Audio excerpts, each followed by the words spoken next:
On ne classe pas le football américain parmi les sports de combat, mais quand on regarde ce qu'est vraiment la NFL, la frontière devient très floue.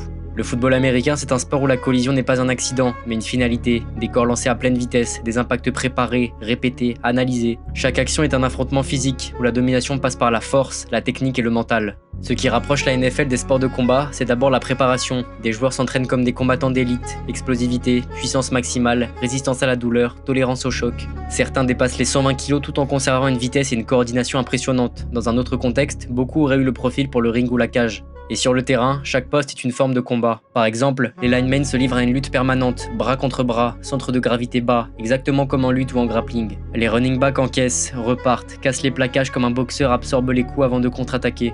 La différence, c'est que tout se joue au collectif, mais chaque action cache des dizaines de duels individuels. Il y a aussi le revers de la médaille. Comme en boxe ou en MMA, les répétitions des impacts laissent des traces. Les chocs traumatiques chroniques, les commotions à répétition, les dégâts neurologiques à long terme rappellent que même sans un ring, le corps paye le prix du combat. Alors oui, la NFL n'est pas un sport de combat au sens classique, mais dans l'intensité, la violence contrôlée et l'usure physique, elle fonctionne comme une guerre moderne ritualisée. Un sport collectif en surface et un combat permanent dans le fond.